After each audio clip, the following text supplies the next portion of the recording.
Hello guys, Gabriel again here from CES. Remember, Orion Xtrpro booth. Today we're going to present you the Xtrpro Mini amps. This is our newest line for 2018, soon to be out.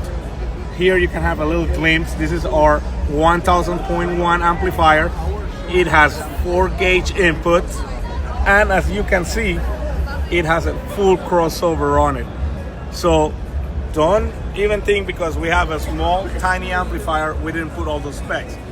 This heatsink is very efficient amplifiers, especially designed for sound quality.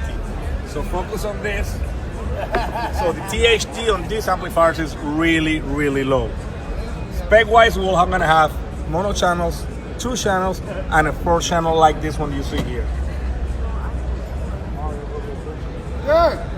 So if you mind about putting huge, big things, amplifiers on your car, we got the solution for you also.